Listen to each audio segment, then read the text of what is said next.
Hello and welcome to the Medway School of Pharmacy Virtual Open Day. Over the next hour or so, we're going to be talking to lecturers and students about what life is like on campus and what you can expect taking the course. And whether you've got questions on admissions, job prospects, or accommodation, we can get those answered for you if you send in your questions via the YouTube live comments panel that will be on your screen. Now, as we're all social distancing and on the line from our various homes, we may experience a few technical issues over the course of this event, so do bear with us as we look to sort those out. So let's begin, and I'm delighted to say I'm joined by the head of school, Professor Susan Barker, and academic lead for admissions and undergraduate recruitment, Dr. Vladimir Gabala. We're going to come to Vladimir in just a bit, but Professor Barker, if you would like to go first, do you want to tell us a little bit about the Medway School of Pharmacy? Great, thank you very much. Welcome everybody. As we just said, my name is Professor Susan Barker. I'm head of school at Medway School of Pharmacy, and I'm very pleased to welcome you to this virtual open day. Can I have the first slide, please?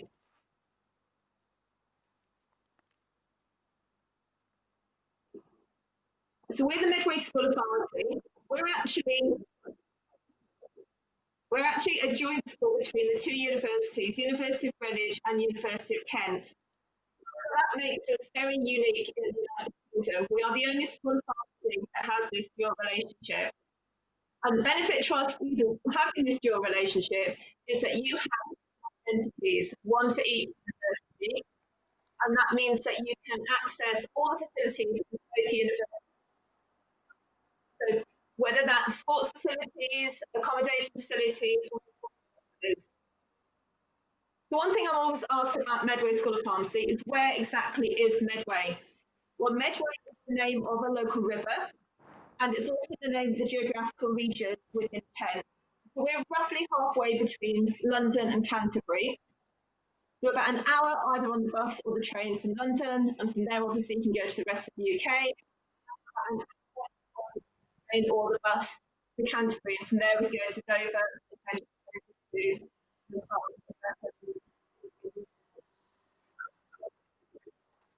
What you can see in the slide now is an image of St Mary's Island, which is about 10 minutes walk from the School of Pharmacy. We have a lot of maritime and naval history, being close to the River Medway and close to the River Thames, and there's been a lot of redevelopment work recently. So it's a really nice semi-rural place where we live. We're very, very close to both London and Canterbury. And as you're passing both universities of Greenwich and Kent, you can get the university bus over to other destinations. Next slide, please.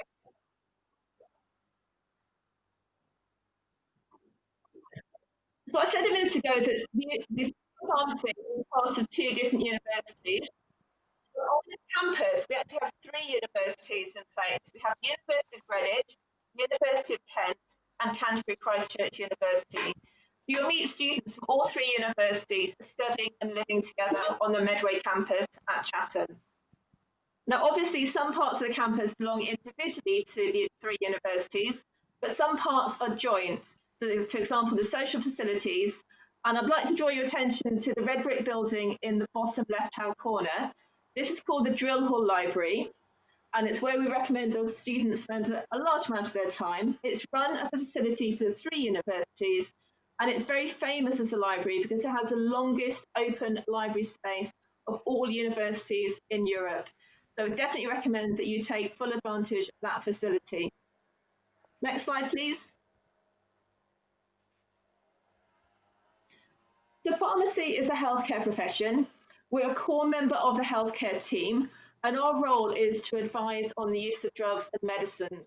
So anything and everything you've ever wanted to know about drugs and medicines, that's where the pharmacist comes in. So where it comes from, how it's made, what it does when the patient takes it, what side effects there might be, how it interacts with other medicines, and how we choose a particular drug for a particular patient. All of that is the pharmacist's responsibility. So we're a core member of the healthcare team. We work very closely with other members of the healthcare team, doctors, nurses, midwives, physiotherapists, etc. Next slide, please. So as a pharmacist, you have a huge potential to bring benefit to patients' lives and to improve patient care.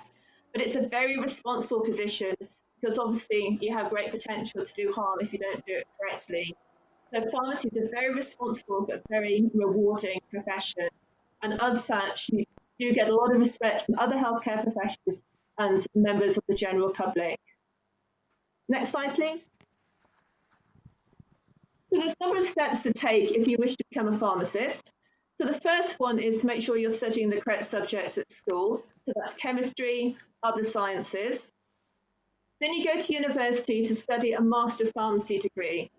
So that's MPharm for short, and that's 4 years long.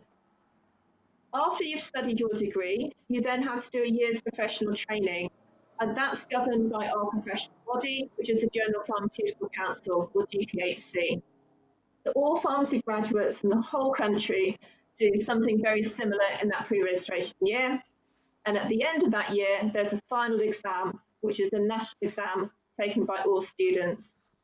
And assuming you passed your exam and you have a good report from your student and you meet some health and identity checks, you'll be registered as a pharmacist. So it's a 4-year program at university, followed by a 1-year program after university in order to become a fully registered pharmacist. Next slide, please. There's lots of things you can do with a pharmacy degree. Not fairly obviously, we are a healthcare profession, and many people want to go and work with patients, with other healthcare professionals. So a lot of pharmacists will be working in hospital, liaising very closely with doctors, nurses, patients, etc.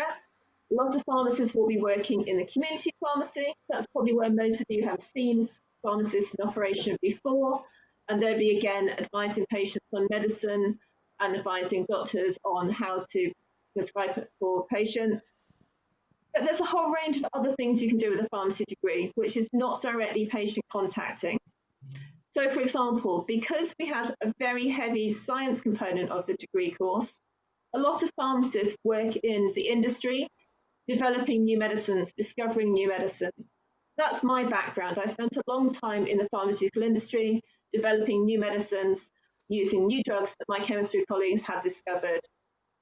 Other pharmacists work in regulatory affairs, so that's essentially a wing of the government which looks after regulation of medicines, making sure that the medicines we use in this country are as safe and effective as they could be. So pharmacists there are using all of their knowledge in their degree to make sure that patients get the best possible treatment, but they're one step removed away from the patient's back behind that. Other pharmacists work in academic writing, for example.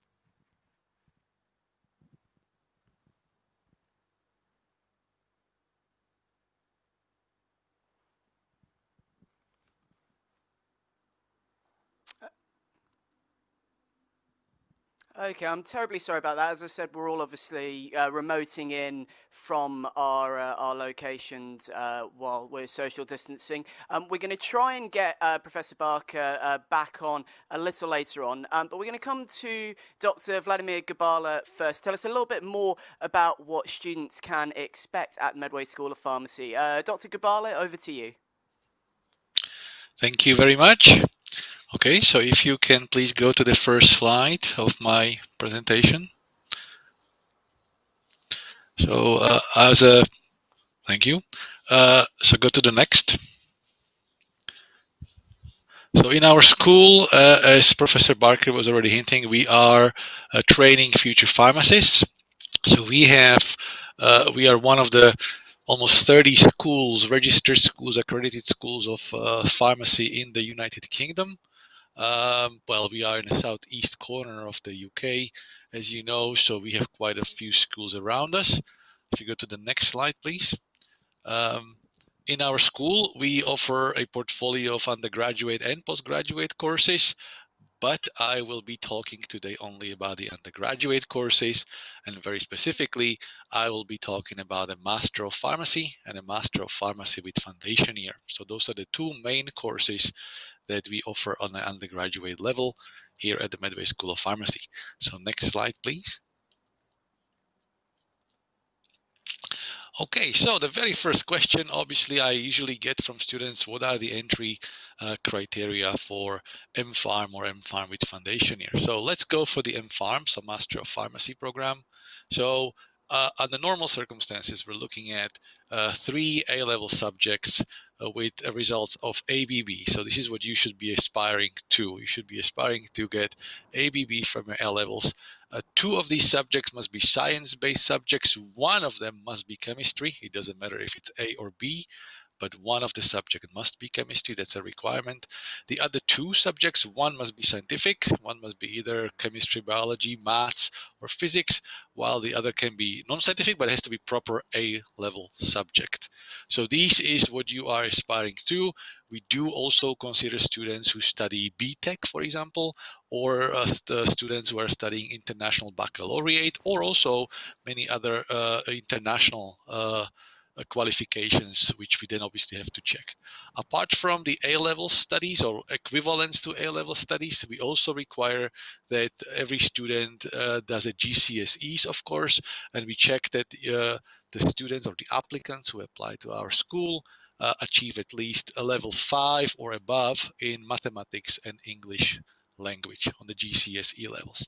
So these are academic requirements for an MPharm. If you achieve this, or if you have a predicted grades which match these criteria, then obviously you can apply through UCAS. We will then obtain your application. We'll check it against our criteria, and then we will, if you do pass the criteria, we will invite you for an interview. So this interview process, it's normally it used to be in-person process, and it will be very likely again an in-person process. If the circumstances do not allow in-person process so that you can actually come physically to our school, we will offer it online. So we'll offer it through a platform similar to what we are doing now. So this is for the MPharm. So the interview only applies for the MPharm.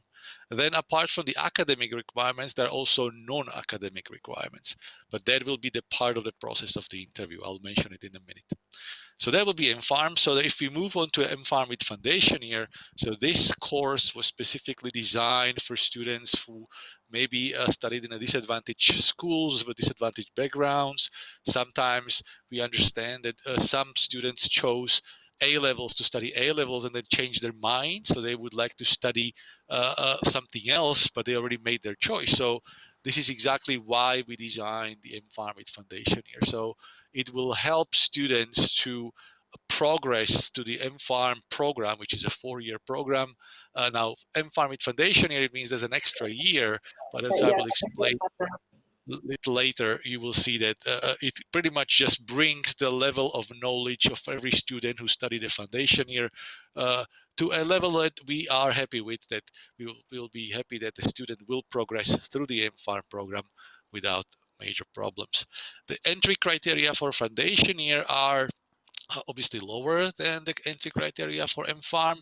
So here, usually we talk about UCAS points. So if you studied various subjects, would we recommend that you go on a UCAS qualification calculator and just calculate how many UCAS tariff points your qualification equals to. And a threshold that we have as a requirement is 72 UCAS tariff points. So whatever you study, so let's say, imagine you study 3 subjects, chemistry, biology, and physics. And if you have CDD, for example, that gives you perhaps 82 points. If that gives you 82 points, you apply. Obviously, we again will evaluate. And in this case, you will not be required to do an interview at this stage. So you will just have an offer, whether it will be conditional, unconditional, or whatever other type of offer we will draw directly without you needing to do an interview. You will still have an opportunity to come to see the campus. We offer open days. We also have campus days, university open days. So you have still ample opportunities to come and see the place where you will be studying for the next 5 years. The good thing about the MPharm with foundation year that I personally think it's a good thing is that it really brings the level of knowledge, particularly from subjects like mathematics or chemistry or biology to a level where we see that the students who progress through the foundation year, they really have no problem or very little problem on the actual MPharm program, because you probably appreciate MPharm is one of the healthcare profession programs. It is not an easy program to study. I would be lying to you if I say it was easy. If it was easy, everybody else would be doing it. So if those are the academic requirements. However, every academic requirements also have a non-academic requirements bit, and the non-academic requirements bit is that we require that all students, before they come to our school, they complete certain checks. So one is called fitness to practice. You will have to sign several declarations about your health, about the criminal record, and you also have to agree that you will, while as a student of Medway School of Pharmacy, you will behave and abide by a code of conduct of pharmacy professionals, which was set out by General Pharmaceutical Council. So there are certain non-academic requirements, but typically, again, they are communicated to you. You will have to do some DBS check before you register in a school, and these are mandatory or compulsory before you can actually physically come to the school. Okay, if you go to the next slide, please. So this slide pretty much shows in a kind of a nutshell of what the MPharm structure is. So the blue columns represent the 4 stages of the Master of Pharmacy. The green one at the beginning represents the stage 0 or the foundation year. So in the foundation year, you will be able to study 7 different modules, and they vary from basics of mathematics, chemistry, biology, introduction to laboratory practice, or general academic study skills, which is very useful as a transferable skills that actually you will gain and you will keep across various different disciplines. We also have the introduction to pharmacy skills, which is the grade 1. It's a 30 module credit, so it's kind of a large one, but once you complete the foundation year and you meet the criteria, you then progress into the stage 1 and then all the way to stage 4. Okay, now MPharm starts obviously in the stage 1, so there's a lot of basic knowledge information in stage 1. So we have a lot of basic information, again, related to physiology, chemistry, biology, basics of pharmacy skills as well. So this is where you will observe a little bit of a steep, sharp curve coming from a secondary school. So the level of knowledge you'll be gaining in year 1 is significant, but it's all integrated. So we try to integrate all the knowledge from chemistry, biology, the basic knowledge into the pharmacy practice already at that stage in a very basic levels. Then in a stage 2 and 3, the integration goes in much deeper senses applied to scenarios and cases. So we break it down into body organs, functions, so you can study lungs, heart, kidneys separately, liver, and then so you will be applying the knowledge that you'll have learned in year 1 or stage 1 across the stage 2 and 3. In year 4, it's just the final stage. That's where it's dominated, where it's all about clinical practice and also a sustained research project. So we also recognize that some of the students might actually end up working in a pharmaceutical industry, and for those students it is very good to have a research-based skills. So we have something called a sustained research project, which is a project of 12 weeks in term 1 in a final year, and every student in our school will be able to choose a topic they want to research between 3 topics. It'll be between biology, chemistry, and clinical practice. You spend 3 months or 12 weeks hands-on working alongside with respected scientists on a project that you will then summarize in a form of a thesis, and you will defend the thesis in a form of a poster, which is all obviously marked. So that will be significant in your year 4. Year 4 also has the element of elective courses, so then you can also choose amongst about 3 or 4 elective modules, so depending on your preference, and then you can study some advanced technologies, for example, again, when it possibly comes to vaccines or formulations or nanotechnology. Okay, so that is roughly, very briefly, as well I can say, the structure of the MPharm or the MPharm Foundation program.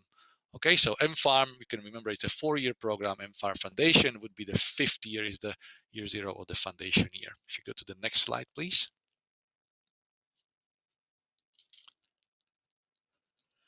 So this just summarizes what I have said earlier, but this is only for the MPharm. So again, this whole curriculum that we have is integrated.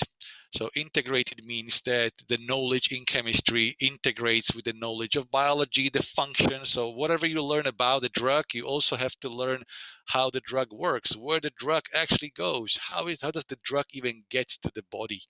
And so everything you learn between chemistry is related to biology, and you will also learn how that is related to mathematics, because you will have to learn how to calculate dosage, you will learn how to calculate solubility and any other properties of drugs that or medicine that are very, very critical.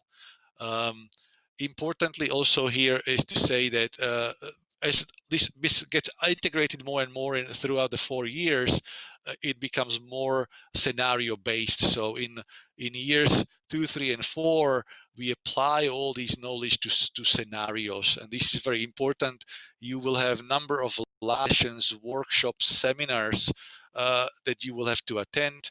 And these workshops and seminars and labs obviously will make you do something, because we firmly believe that you learn better when you do something as opposed to when you just theoretically learn some basics. Okay, so next slide, please. And because I said we firmly believe that you learn better when you do something, we also are one of the schools of pharmacy in the country that organize placements for you. So we are not leaving it up to you to source wherever you can do your placement and then try to contact pharmacies and hospitals. We actually organize it for you. Usually you will have a preference of choice in possibly the area where you would like to do it. If we can facilitate it, we will. But again, we organize the placements for you. So we organize it from the year 1. So year 1 comes when you start in a school in September, as far as all your non-academic qualifications are met. So we know, for example, your full vaccination record. If we have the completed DBS checks and everything is fine and clear, you will start your very first placements actually in term 1, although probably this year we will evaluate whether it might start in term 2. We will see what the situation brings. The days and or weeks spent in local pharmacies or community pharmacies or hospitals, because we actually organize placement in hospitals as well, they will obviously increase as you progress from stage 1 to stage 4. And I already mentioned we are not organizing placements only in community pharmacies, but also in hospitals.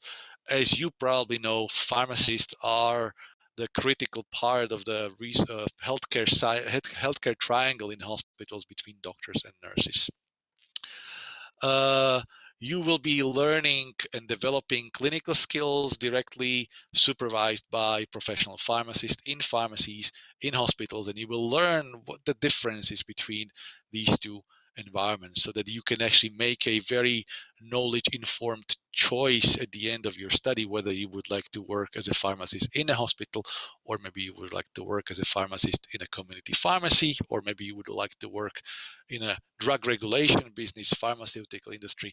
There are many, many options. Okay, so next slide, please. Okay, so teaching and learning methods. So as you know, we're currently under a complicated situation, but pharmacy as a degree is one of those degrees where it is impossible to learn only online. There's no way we can actually facilitate all your learning and meet all the learning objectives if we only switch to online. So you will have to be present physically, at least for seminars, workshops, laboratories, dispensing laboratories, placements. You will have to do that in person. You cannot do it online. There might be some element of online teaching when we feel that this is the safer way to go, but normally we teach in a form of lectures, which are usually lectures done in a large lecture rooms. So the cohort number we're typically looking at is about 100 to 120 students in year one, in stage one. Similar, it can be in the foundation year. So the lectures typically used to happen in a large lecture room space where, again, a lecturer was presenting and giving you the lecture. Then we break down this cohort into 3 or 4 smaller groups, and then we teach them separately in laboratories or seminars. So usually the case studies are done in seminars. These smaller groups allow us to have a more interactive communication with the students. It gets a little bit more personal because that way we also get to know you a little better, and we also can monitor your progress better. We do lots of case studies, and then we have a lot of decision-making exercises where you will have to make decisions on a very professional basis. And I mentioned already placements. So the placements are a critical part of your study, of course. And as I said, and I showed you earlier, they gradually increase the number of placements, and the hours you spend in community pharmacies or hospitals are gradually increasing year by year. Next slide, please. An assessment, and this is the interesting part. Of course, we do have to assess your progress through the stage. There's just nothing we can do about it. We cannot just guess it. We have to know. What do you know? So normally, as you would probably imagine, we have a mixture of type of assessments. So some are the classical written assessments. The picture here shows students, well, they are separated by at least 2 meters, but they are doing the assessments directly in a large room. In fact, this year we have done some assessments online. Some we managed to do before in person. The students were in a room behind a desk. Typically, some assessments are it's a combination of classical exams, whether you will do multiple choice questions answers, or you will do a long answers where you have to, it's an essay type of answer where you have to write the actual answer with your own words. We also have a lot of courseworks where we can assess transferable skills, for example, scientific writing. Then obviously the best ways to assess that would be laboratory reports, communication skills. For example, we have lots of presentations, so you will get to present in groups, sometimes individually, your work, and so you will then practice your communication skills and a teamwork as well. So the presentation could be either as a PowerPoint presentation like I'm doing now, or it also can be in form of a poster. We also have competency assessments. So these are my favorites. They are called either OSCEs, or which stands for Observed Structured Clinical Examination, or OSPEs, which is Observed Structured Practical Examination. So you'll be asked, these are scenario-based assessments where you will be given a special task, and you will have certain amount of time, maybe 6 or 7 minutes, to complete the task while you'll be observed by the assessor. Okay, so these are my favorites simply because you will learn a lot. I can see the progress and the learning of the students during these assessments, and it's just amazing to see how good our students actually are. Next slide, please. So this is the slide that shows the value. So we probably heard a lot about fees and whatever else we have. Our fees still stand at 9,250, and they will still be like that next year. As I explained, you will have to physically come to school. There is just no way that you can learn pharmacy only virtually or only online. So the fees are 9,250. The overseas fees, if you're a student, international students outside of UK or the currently EU area, you would have to pay 17,500. You have some options for bursaries on either both Kent or Greenwich webpage. You can search yourself. You know that we are dual schools, so we are administered by both universities, University of Kent and University of Greenwich, so that you can then actually apply for bursaries at either one of the schools. Next slide, please. Now, accommodation. So that's the question that, again, students very typically ask. As I said, you will have to physically come to Medway. from September, and therefore you will very likely be either commuting or you will live somewhere nearby. So we guarantee that every first-year student who applies will have an accommodation. And because again, we are a dual school, meaning we have two universities behind our back, we can offer you two types of accommodation. So on the left side, you can see the accommodation which is directly on the campus. This is a Greenwich Hall.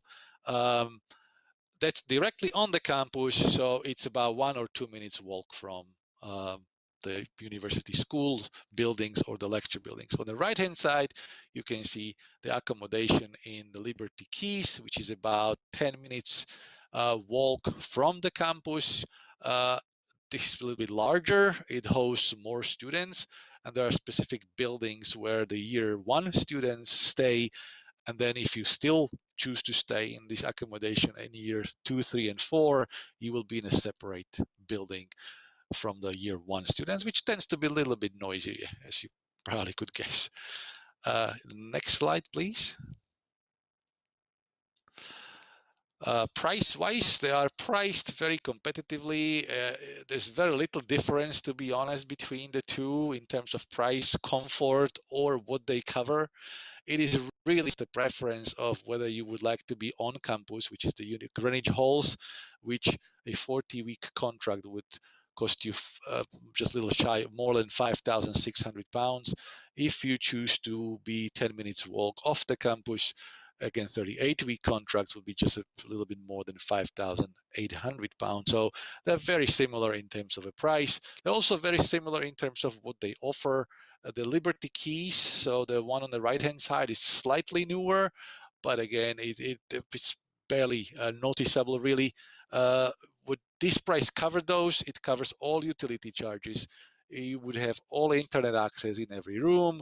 You would also have some insurance cost covered if something happens. You have a 24-hour service, reception service, on-site maintenance teams. Everything is monitored by CCTV so that only authorized people actually can get into the building. Every building has a very sophisticated system of getting inside. So it's really just the person who lives there will get in there. From my personal perspective, I realize most of the times that students who live directly on campus are just slightly a little bit late for lectures typically. I guess that's probably because they always think, oh, I have still 2 minutes, it's okay, I'm not gonna make it. While the people who live off campus, they usually have to be a little bit more planning when they are coming onto lecture. So that's just my personal view on this. Really, there's no difference or preference for me. Maybe if you want to know the difference, you can speak to some students, which we will have a chance a little bit later, and maybe they can tell you from their own experience. Next slide, please. So you will apply, or you will be able to apply for the accommodation pretty much as soon as you will accept our offer. So we will, once we give you the offer, once you go through the interview process and everything, we'll give you an offer. As soon as you accept the offer, you can then apply for one of the two accommodations we offer. You cannot apply for both. You have to choose one or the other. But we do guarantee that every single year one students will be offered one accommodation of their choice. Okay, next slide, please. Professor Barker earlier mentioned the strategic location of our school. So we are outside of London, but again in the middle between, give or take, between London and Canterbury. Because we're administered by University of Kent and Greenwich, the Kent campus is in Canterbury, the Greenwich campus is obviously in Greenwich in London. So we have a very good facilities, travel facilities to go to both main campuses. So the picture on the top left corner shows the yellow bus, which is the Kent bus, which will take you from Medway campus to Canterbury campus in about 45 minutes. So the journey takes 45 minutes.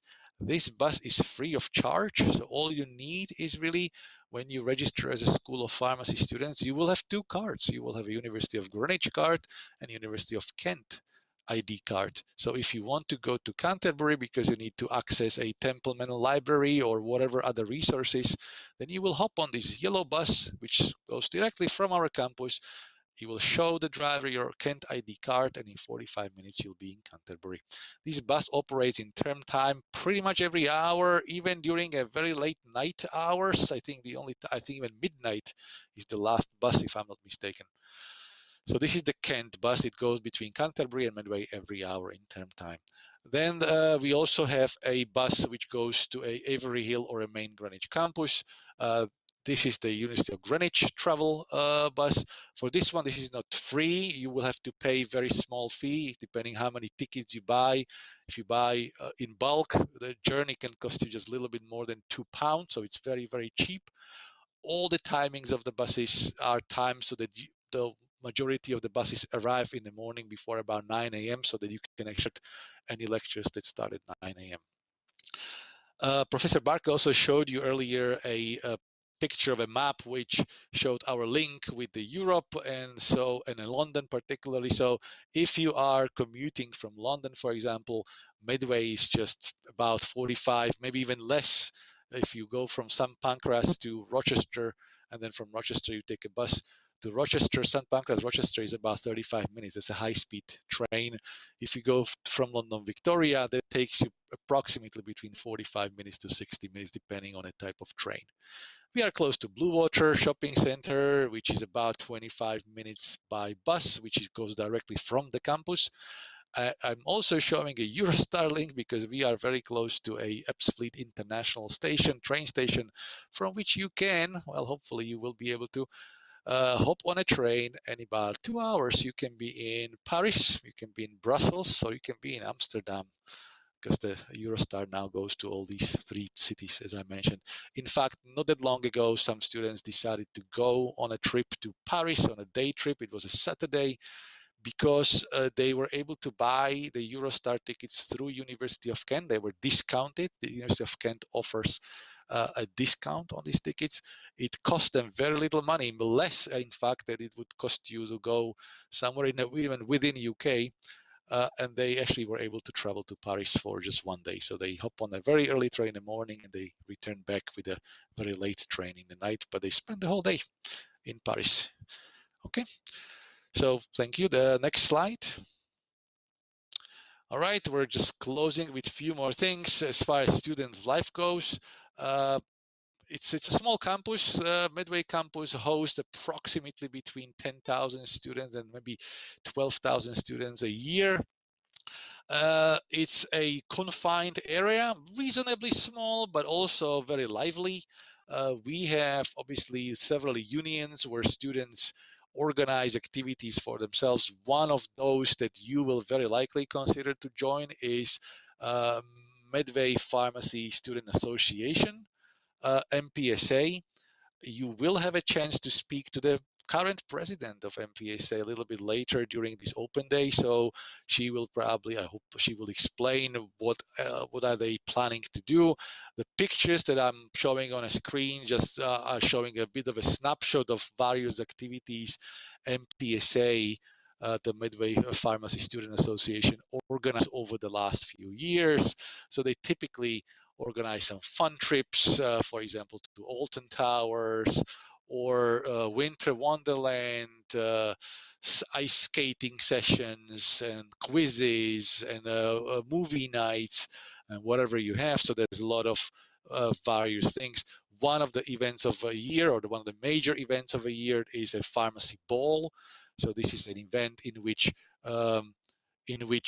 the third-year students organize a farewell goodbye party and a reception for the final year students, who typically it happens in March. We in fact had one just before the lockdown, and so we were able to say goodbye to our 4-year students who were just heading for their exams.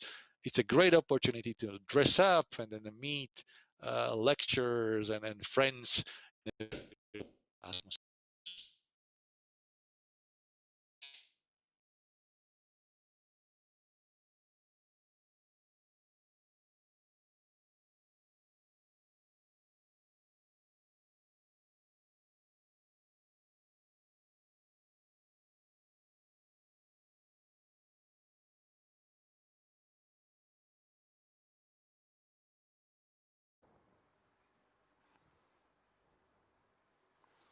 Unfortunately, again, we've had another technical issue, but thank you very much to Dr. Gabala there for giving a really thorough taste of life at the Medway School of Pharmacy. And we're going to be getting him, and we've actually got Professor Barker back up and running as well, so we're going to get them back on the line very, very shortly. I just want to say, obviously, thank you to all of you at home for watching and sending in your questions, coming in from all over, from London, Manchester, as far afield as Ireland. We've got some questions in from Essex and Medway in as well, a little bit closer to home. So thank you all very much for sending in those questions. We will get them answered once we've got our guests back up and running. But first, here is a little clip.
And we've got Professor Barker back on the line now. As I said, we're getting loads of questions in from you at home. Professor Barker, we've got one in from Izzy Ma. She's asked, what's the different ways we're tested? Is there coursework to do, for example? Yes, thank you, Izzy, for that question. There are lots of different ways that you are tested throughout the course.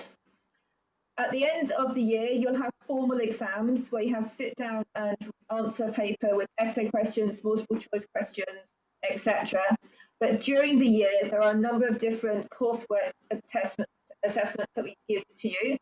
Some of them will be writing essays, so you'll be given a question and asked to go to the library, do a little bit of revision about the subject and have to write a report. Some of it you'll be in a lab class, and then you have to write a report on what you've actually done in that lab class, so what your experiment was, what your results were, what your conclusions were. You have some ongoing coursework assessments. So, for example, in dispensing and in the OSCEs that Dr. Gabala mentioned, there are some ongoing practical assessments when we make sure that you are practically competent to do whatever it is that you need to do as a pharmacist. We have some maths tests. We do a lot of work on calculations and taking students from, fairly low level if they're not particularly confident in maths, right through to the sorts of complicated calculations you need to do as a pharmacist. And you'll have lots of routine tests on that. So there's a whole load of different things that we'll test you on. It's not just that one final 100% exam at the end of the year.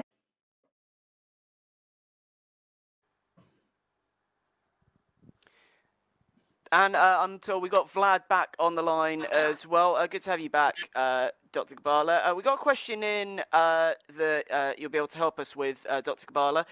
When is the start date for MPharm with a foundation year for the 2021 academic year? Okay, so the start date is exactly the same as for MPharm students. It starts in a welcome week. The welcome week, if I'm not mistaken, starts on a Monday, 14th of September. All students will have to, all new students, foundation year and year one MPharm students will have to attend welcome week.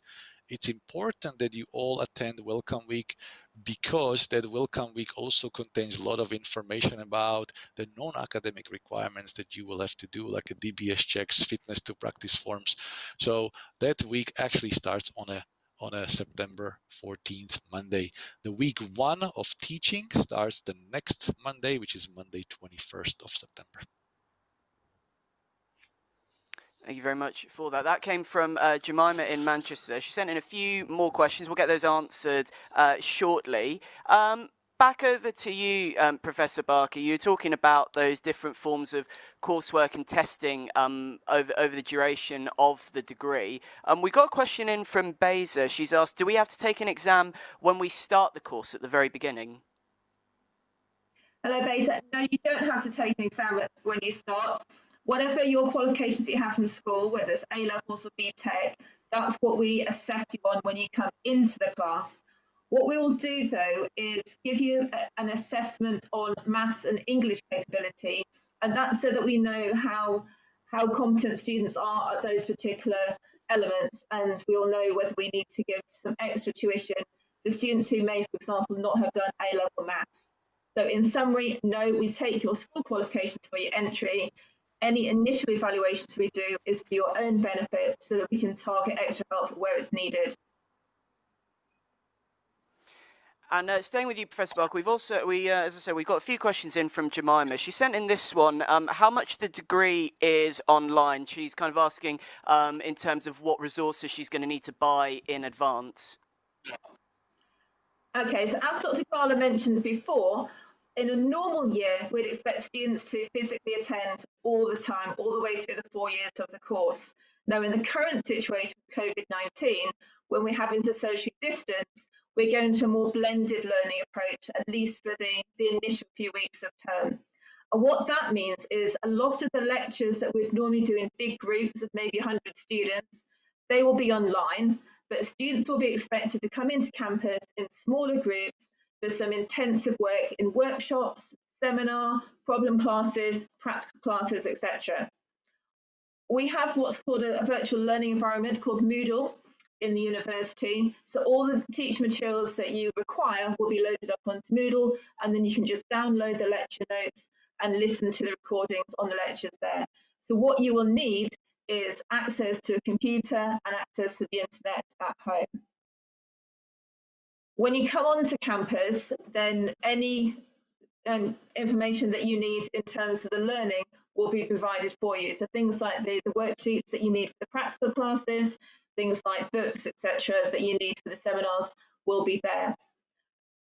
If you're thinking about accessing reference books, textbooks, etc., then the library has a very large stock of both printed books and electronic books. A lot of the textbooks that are used at university level now are available in the e-format. So once you're registered as a student with the university, you can then access the library's provision of e-books.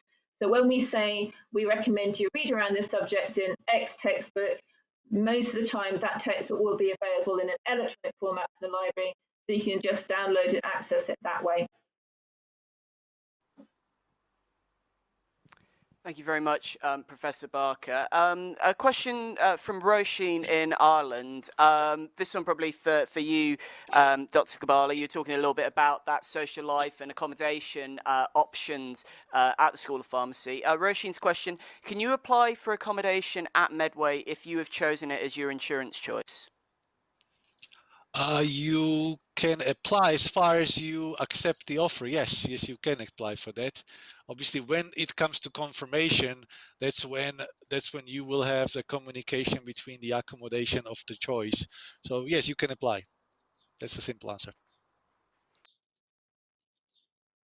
Thank you for sending that in, Roisin.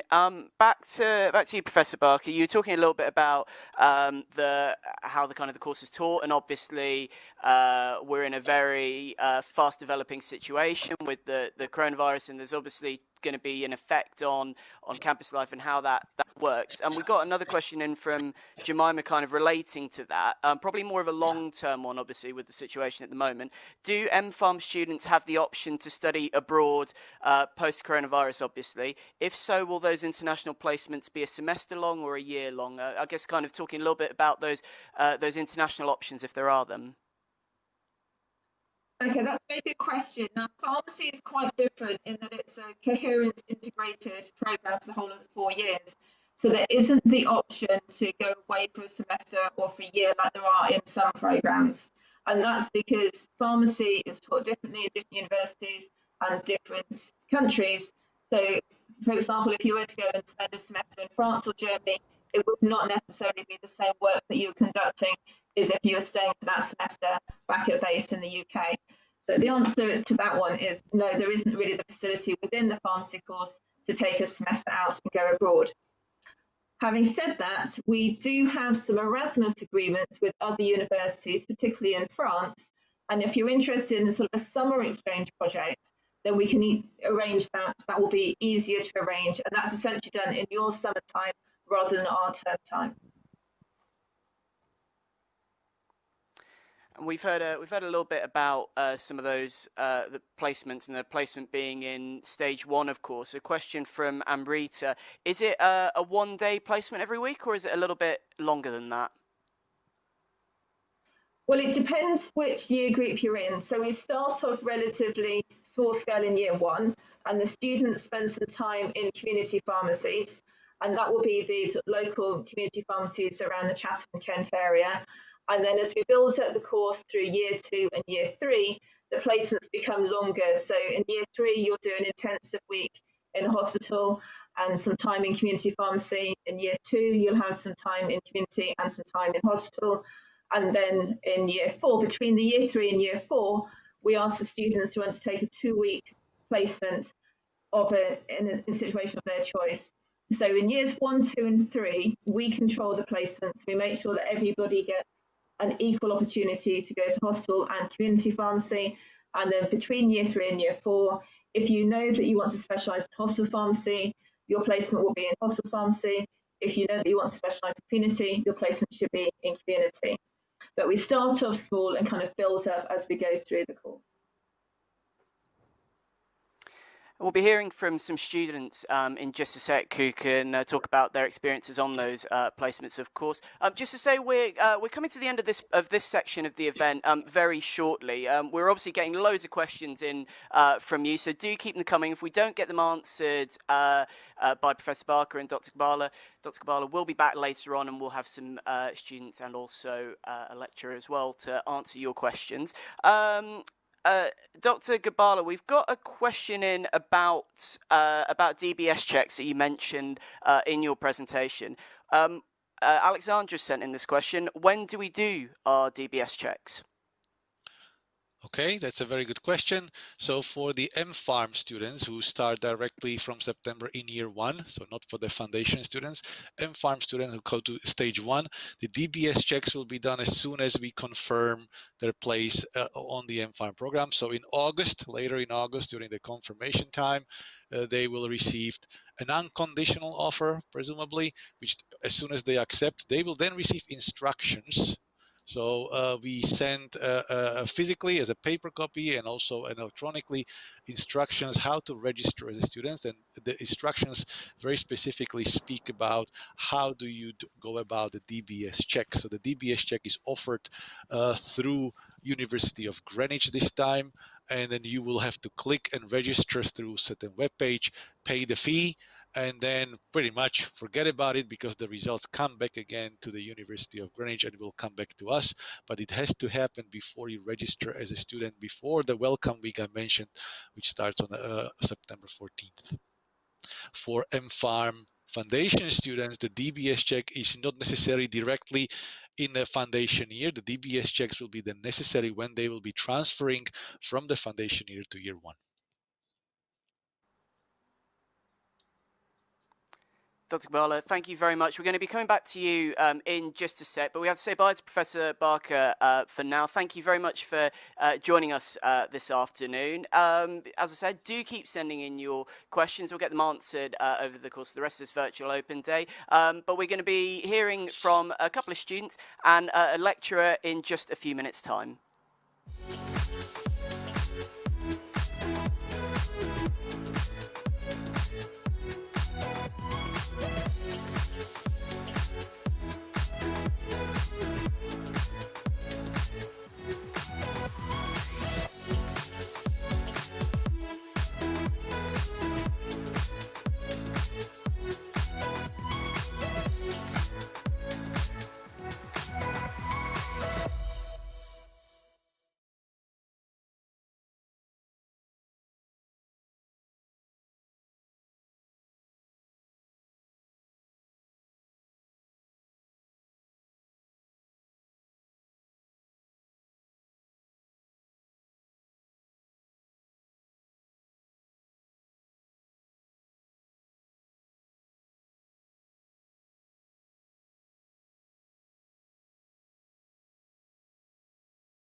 Thanks for joining us again for the Medway Virtual Open Day. We've got our second panel here for you now, which consists of a couple of students and also a lecturer who can give you a bit of a flavour about the course and on life here in Medway. Let's go round the group and everyone give a little introduction. Let's start with you, Dr. Bamra. Tell us a little bit about yourself and your role at the Medway School of Pharmacy.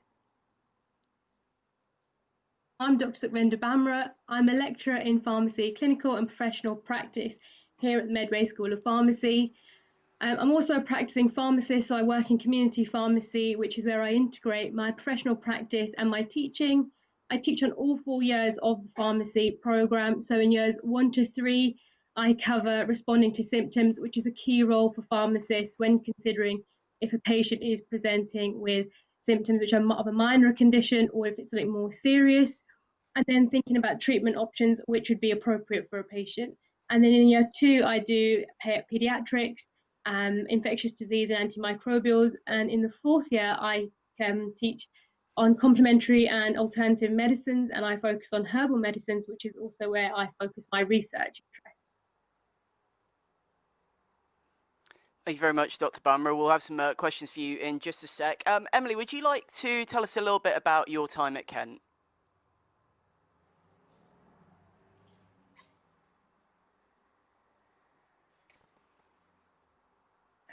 So my name's Emily. I complete foundation year, first year. I'm also president of the MPSA. I've just come into the role. So still a bit of a learning curve, like learning together. My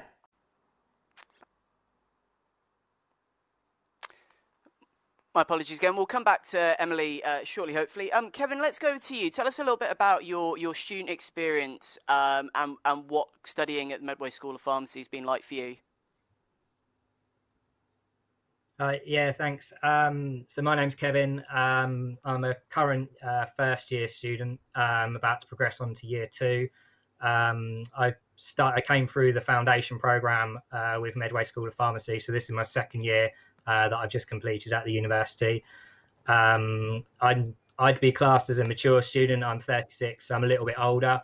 And I had a few concerns about that when I first started, because I thought maybe I'd struggle to adapt back into learning, being out of education so long. But I found studying at Medway, it was really easy to do that. And I made a lot of good friends that were able to help me with that. I currently live in Canterbury as well, so I commute via the shuttle bus every day. So it's quite handy having that free bus that allows me to get to university without too much extra cost on top.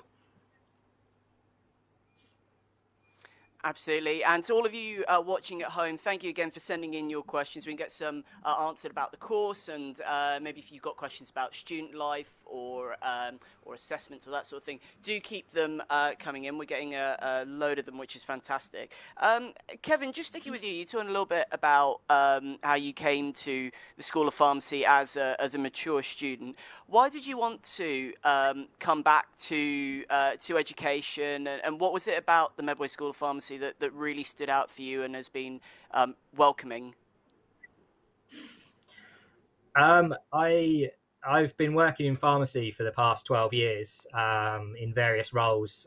So I've been a pharmacy manager myself, and I just felt that it was the next step was to get myself onto an MPharm program, trained to become a pharmacist.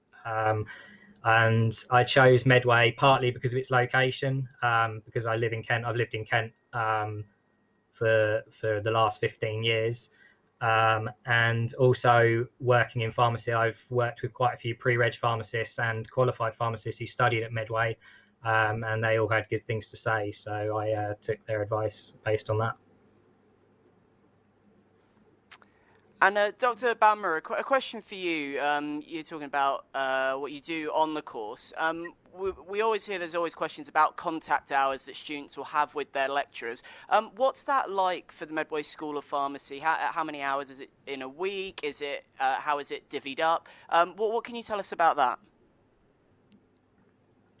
So the contact hours will vary according to the module, but we have workshops, lectures, seminars. So one of the modules that I lead is a second year module, for example. And in that module, we have almost 180 hours contact time, and then the rest of it is private study. So it does depend sort of what module you're in. But we have lots of face-to-face teaching, which gives you the opportunity to interact, ask questions, and engage. And another question as well for you, Dr. Bamra. This one coming from Iz. We've got a couple of questions coming in from Izzy. How is the area of Medway? Is it easy to commute to and from London? We've had quite a lot of students come in say they are London-based. I imagine you yourself had to travel around with the job. Tell us a little bit about those connections and what they're like to campus. It's really easy, surprisingly, to get here, actually. So I'm not originally from here, from Birmingham originally, and lived sort of in various areas. I've lived in Surrey and in Maidstone, so different parts, and it's really easy to get to. A lot of our students actually come from all around London, and I've had a student commuting 2.5 hours, but really wanted to come to Medway. We have students coming from from East London, so places like Ilford. A lot of students come and they drive. But also they use public transport as well, which is really well connected.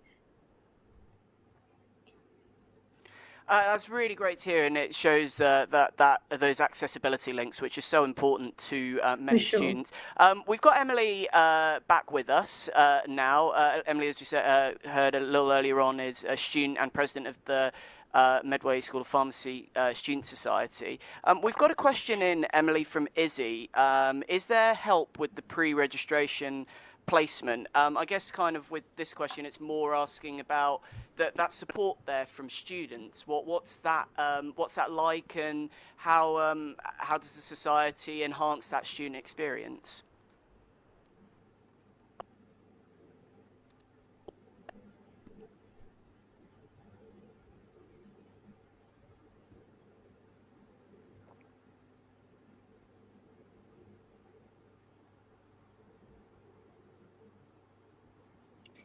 I do apologise. We will try and get Emily back up and know if there's any help getting the pre-reg placement from the society. I think that's something more that. I'm very sorry, Emily. We're still struggling to hear you. We'll have our tech guys will try and sort out some of those tech gremlins that you have in your end. Dr. Bamra, let's kind of come back to life on campus. And again, you're talking about those contact hours and the academics that are there for the students to go to. Tell us a little bit about your staff. Who are some of the academics that make up the Medway School of Pharmacy, and what kind of experience do they bring to the table? Yeah, so we've got a whole host of staff that come from different backgrounds. Obviously, being a pharmacy school, we have several staff who are qualified pharmacists, some still practicing, like myself, and they've worked across different sectors. So we've got pharmacists that have worked in industry, hospital, in community, in GP surgeries as well, so different places. And that's vital in being able to offer students sort of an insight into different career options and different career paths. But apart from the pharmacy team, we have lots of academics who sort of form biological science groups, and they've got various research interests, and also the chemistry and drug delivery. So a vast range of academics. And one of the nice things actually about the academics here at Medway is that on our first floor, we're all based we're on the same corridor, and we're very approachable, and students find that they can come knock on our door. And you can always see us around, which is a really nice thing about the staff at Medway. And Kevin, how have you found that, having those links with the academics? You're talking about being in the industry for 12 years, so you've got a very unique perspective on it. How have you found the staff at Medway and the expertise, again, as we were talking about, that they bring to the table? Yeah, I think it's really good, and it's good that they've all got experience in different fields of pharmacy. So all of my years of experience have been in community. So I've worked with quite a few pharmacists in that time, but they've all been community pharmacists.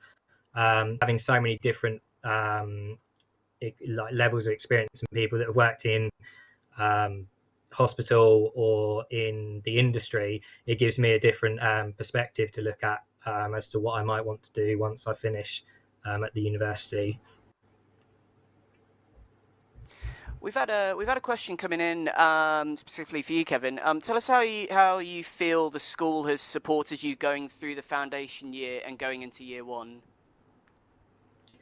I think it was really good. I mean, I was quite concerned to start with that I wouldn't be able to adjust that well. I didn't get the best grades when I was at school and college because I didn't really know what I wanted. So the foundation year was good for helping me get my science knowledge back up and get to where I wanted to be.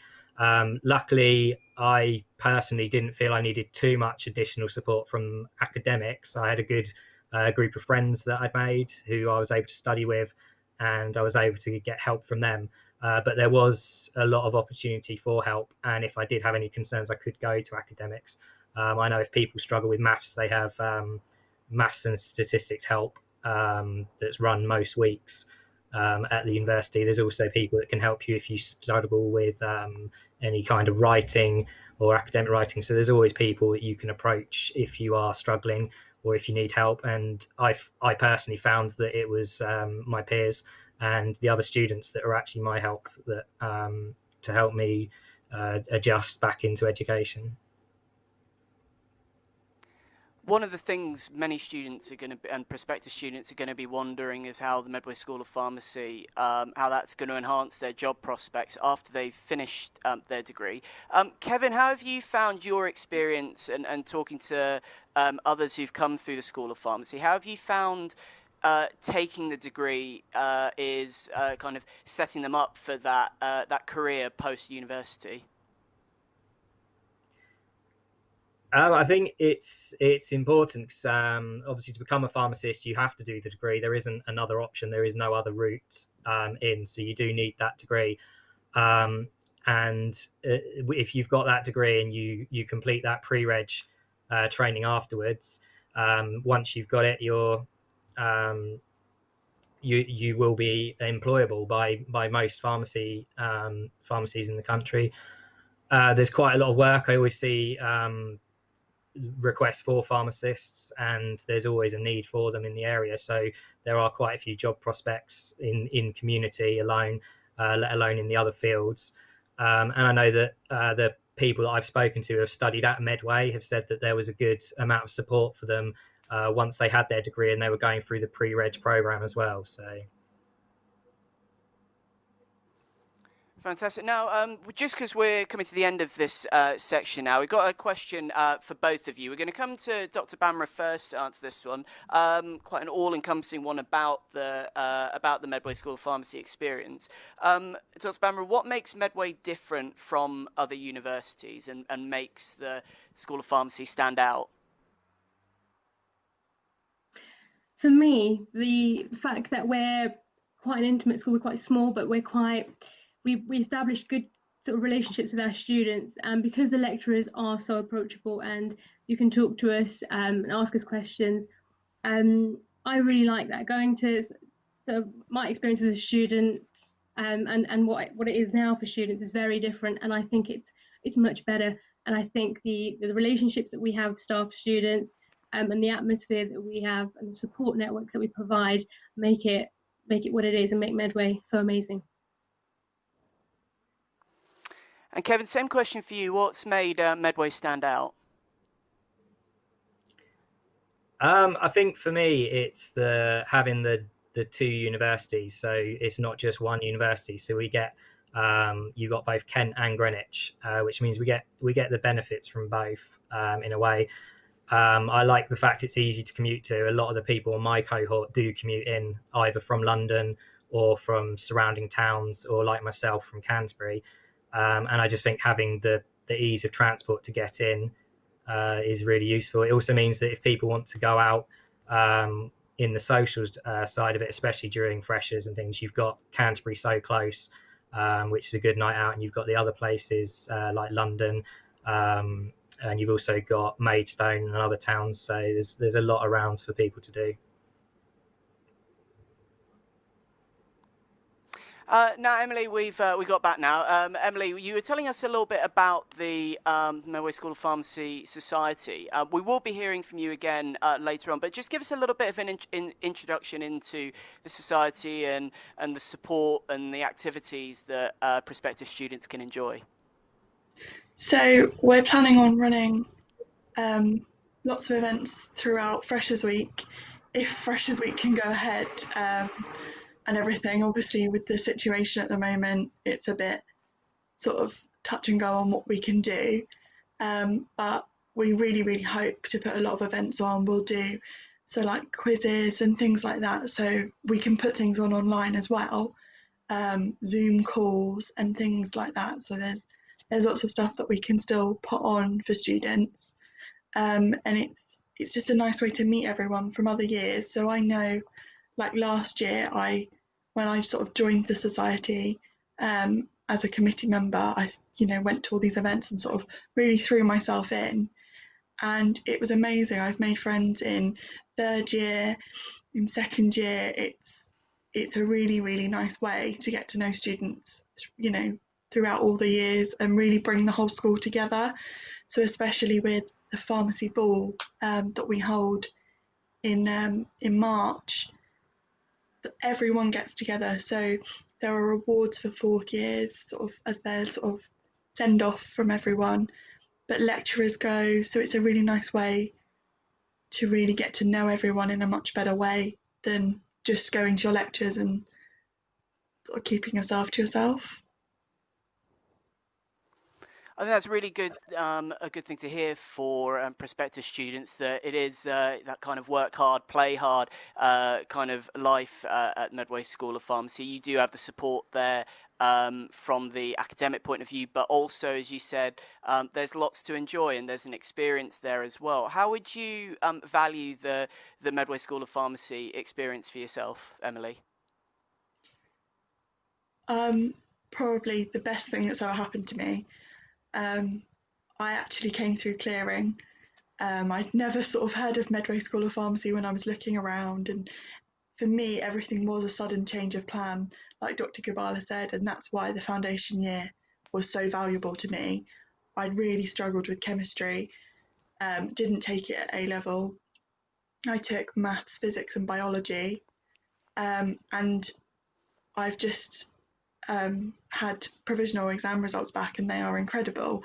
So it's really good to know that there is that such strong support network, and your lecturers are there. You can email them if you ask them questions. Like, don't be afraid to ask questions. That's the biggest thing I've overcome, is just ask the question and you get the answer. And it's just probably the best thing that's ever happened to me.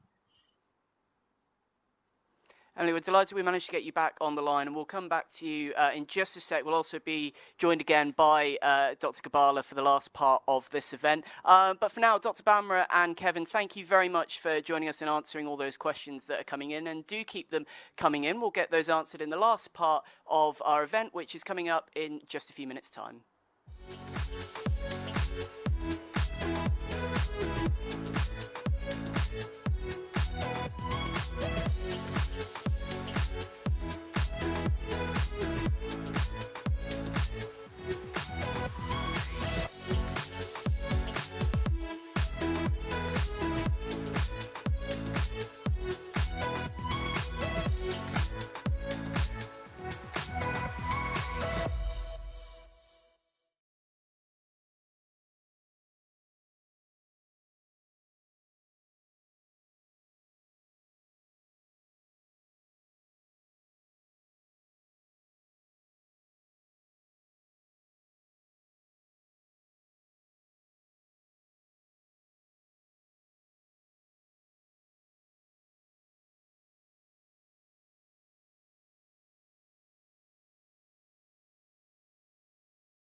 Welcome back to the Medway School of Pharmacy Virtual Open Day. We're going to try and get all your questions that you've been sending in on YouTube answered. First of all, we've got another student joining us, Nikhil. Let's go over to you, Nikhil. Do you want to tell us a little bit about why you chose the Medway School of Pharmacy and how you've rated the experience?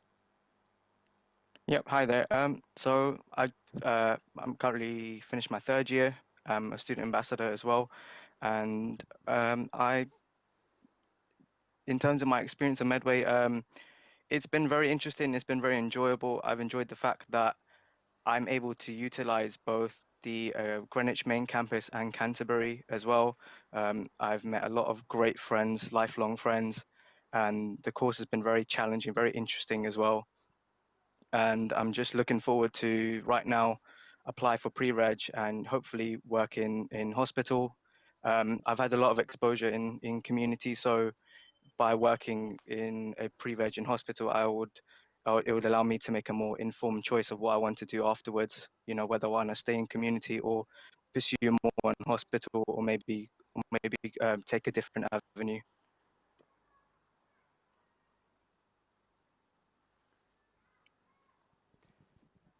Nikhil, thank you very much for that. As I said, we've got a few questions coming in.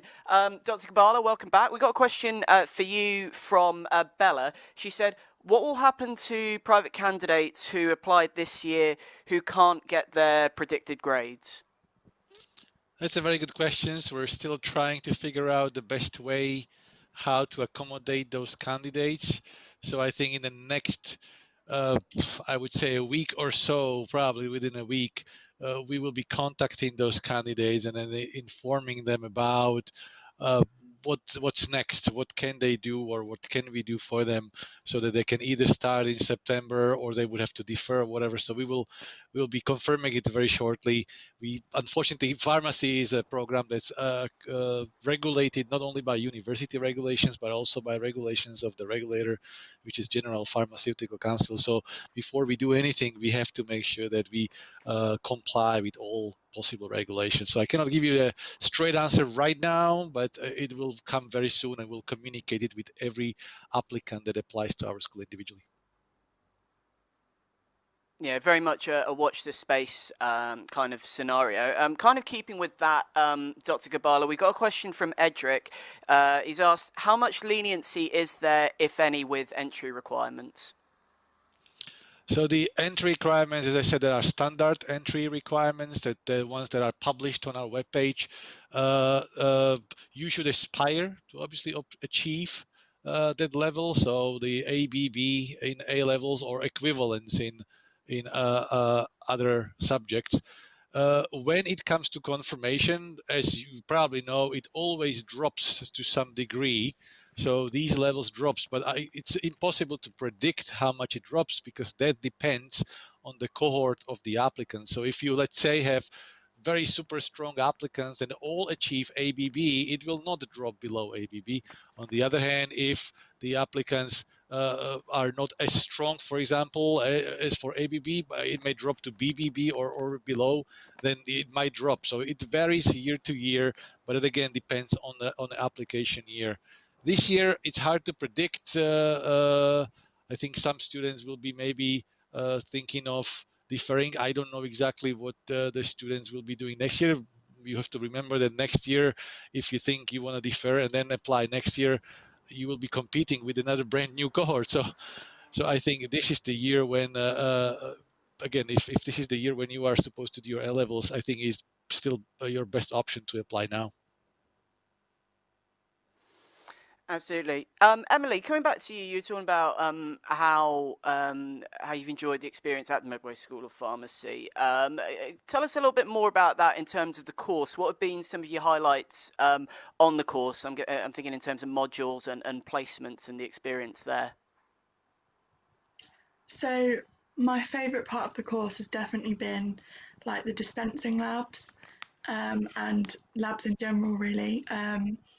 I find it personally a lot easier for things to sort of go into my brain when I'm doing things practically, because you're thinking, well, I learnt that in the lecture, and now I'm doing it practically, and you're like, oh right, and it kind of all clicks, rather than just having a straight lecture. There is a lot of practical things where you understand a lot better.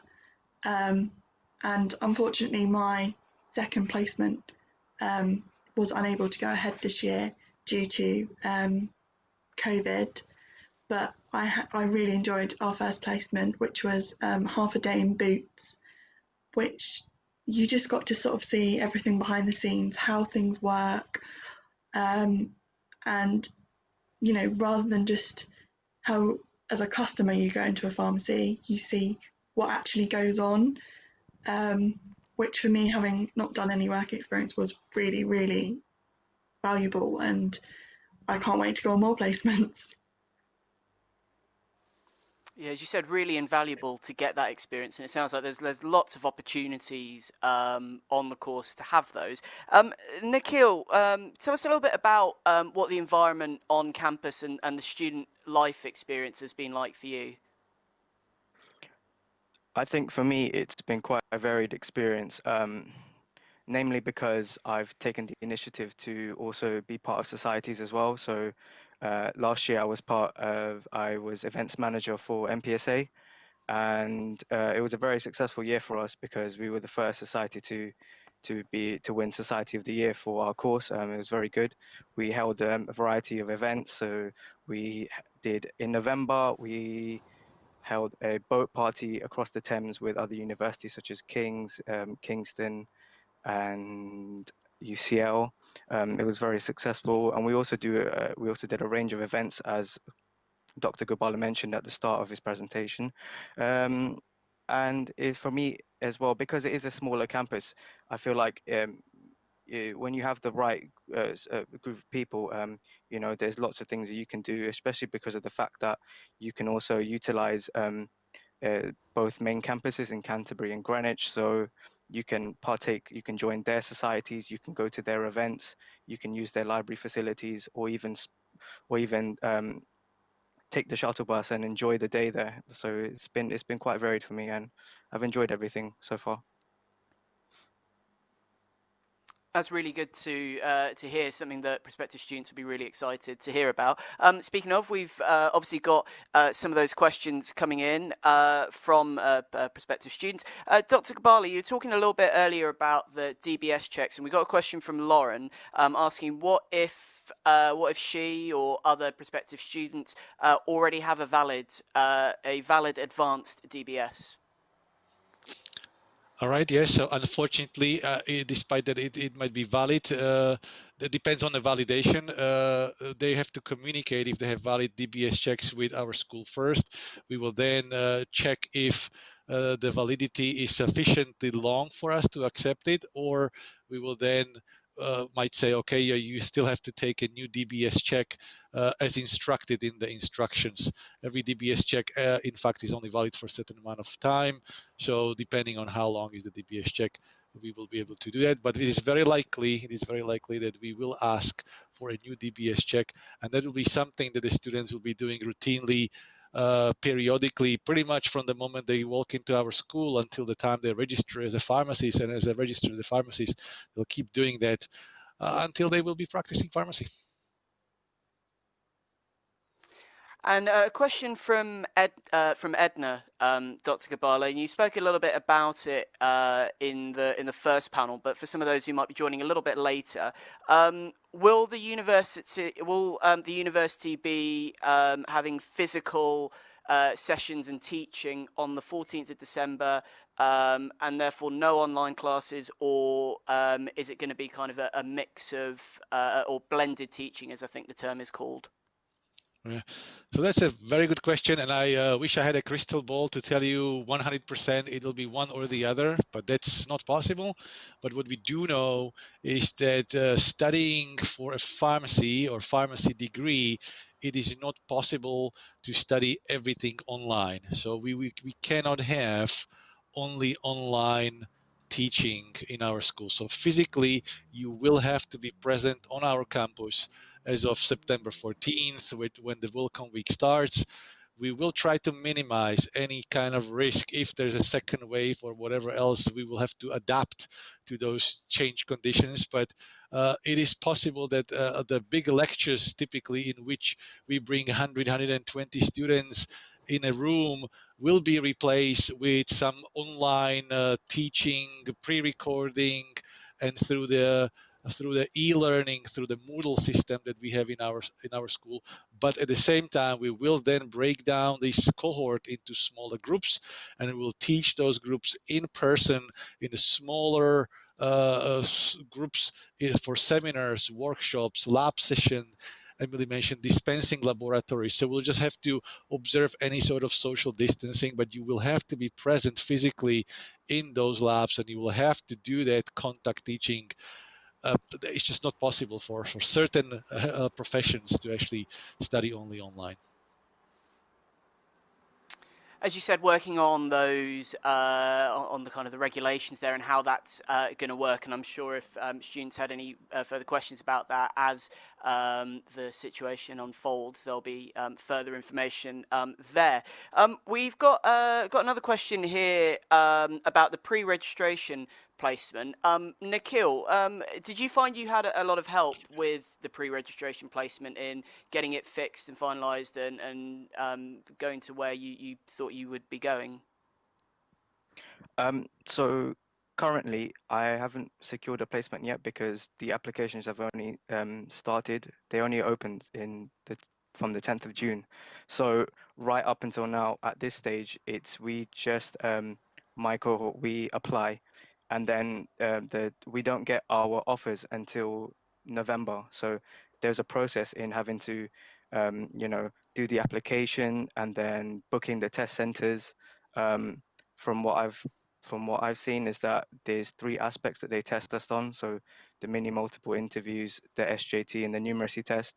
They're only testing us on the SJT and the numeracy test because the MMIs have been cancelled. So they assess us on that, and we book them for September. And then in October, we're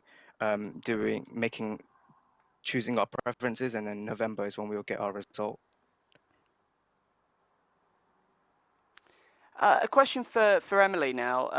You were saying that you came through clearing for the placement. Did you find, we've got a question from Jemima here about accommodation and saying RM Farm students guaranteed accommodation at Greenwich Halls or Liberty Keys. Did you find, even though you came through clearing, that accommodation was okay, or was it an issue, or what was your experience like in that regard? So yeah, I can understand, because I was really nervous. I was really worried. I was like, oh, if I don't get accommodation, where am I going to stay? But yeah, I got accommodation. I stayed on campus rather than at Liberty, mostly because I was kind of worried, like, what if I wake up late one morning, or anything like that, and you can still get to your lecture on time when you stay on campus. I managed to. So there's like 2 different types of accommodation on campus. There's the older accommodation and the newer accommodation. All accommodation has en suites, which was kind of a big thing for me. And I managed to, when you go through clearing and then you apply for the accommodation, you can sort of select which one you would like. So you can, if you have a preference over the older accommodation or the newer accommodation, you can actually ask, and if there's any available, you can get them. And there was for me, so there probably, I would assume that there is. Really good to hear. Unfortunately, we've run out of time. Dr. Gabala, Nikhil, and Emily, thank you very much for taking those questions and for telling us all about the experience of coming to the Medway School of Pharmacy. And of course, thank you to Dr. Bamra and Professor Barker and Kevin, all for contributing earlier on in our virtual open day. Most of all, thanks obviously to you at home for sending in those questions, and hopefully we've been able to give you a little bit of a flavour of what life is like at the Medway School of Pharmacy. If we've not had the chance to get around to your question, or if you still have any burning ones, you can find out more at www.msp.co.uk www.msp.ac.uk, or follow the school on social media at Medway_Pharmacy, and we'll also be putting an email up on the comments section in case you want to send any questions through that way. Well, that's all from me. Thanks for joining us this afternoon for the Medway School of Pharmacy Virtual Open Day, and we'll hope to see you in the new academic year. Goodbye.